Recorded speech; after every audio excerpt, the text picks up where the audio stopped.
సంధ్యా theatre వద్ద జరిగిన తొక్కిసలాట ఘటనపై సోషల్ మీడియాలో ఎవరైనా తప్పుడు సమాచారం పోస్ట్ చేస్తే కఠిన చర్యలు తీసుకుంటామని పోలీసులు హెచ్చరించారు. తప్పుడు సమాచారంతో పాటు ప్రజలను అపోహలకు గురి చేసేలా వీడియోలు పోస్ట్ చేస్తే చర్యలు తప్పవన్నారు. కొందరు తప్పుడు వీడియోలు పోస్ట్ చేసిన అంశం తమ దృష్టికి వచ్చిందన్నారు. తప్పుడు ప్రచారాన్ని ప్రజలు నమ్మొద్దని సూచించారు.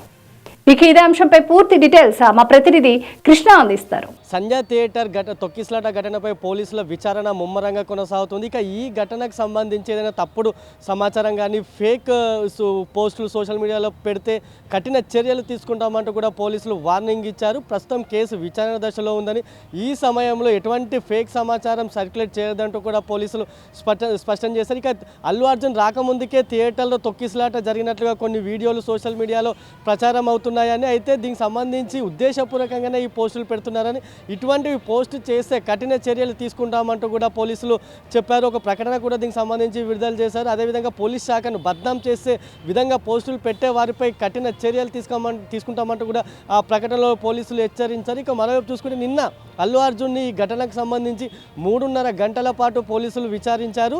అయితే దీనికి సంబంధించి సుమారు 20 ప్రశ్నల వరకు బన్నీని పోలీసులు అడిగారు.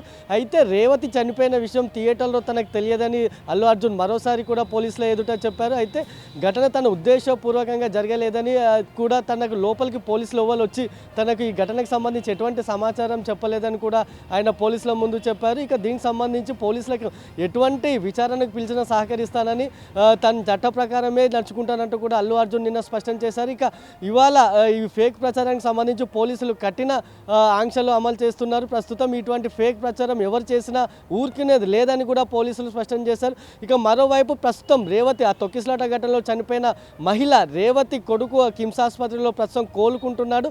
ప్రస్తుతం బాబు పరిస్థితి నిలకడగా ఉందని కూడా వైద్యులు హెల్త్ బులెటిన్ విడుదల చేశారు. ఇక ఇవాళ అల్లు అర్జున్ తండ్రి అల్లు అరవింద్ హాస్పిటల్కి వెళ్ళి శ్రీతేజ్ను పరామర్శించాడు. ఇక అక్కడ FDC చైర్మన్ దిల్ రాజుకు ₹1 కోటి చెక్కును కూడా అల్లు అరవింద్ అందజేశారు. మొత్తం 2 కోట్లు శ్రీతేజ్ కుటుంబానికి అందించాలని చెప్పి పుష్ప యూనిట్ నిశ్చయించుకుంది. దీనికి సంబంధించి ₹1 కోటి చెక్ అల్లు అర్జున్, అదేవిధంగా సుకుమార్ 50 లక్షలు, పుష్ప నిర్మాతలు 50 లక్షలు, మొత్తం 2 కోట్లను రేవతి కుటుంబానికి వీళ్ళు అందజేయనున్నారు. ఇక దీనికి సంబంధించిన ₹1 కోటి చెక్కును కూడా దిల్ రాజుకు ఇప్పటికే అల్లు అరవింద్ ఇవాళ అందజేశారు. అయితే రేవతి కుటుంబాన్ని కలవలేకపోతున్నందుకు బాధగా ఉందంటూ కూడా అల్లు అరవింద్ చెప్పుకొచ్చారు.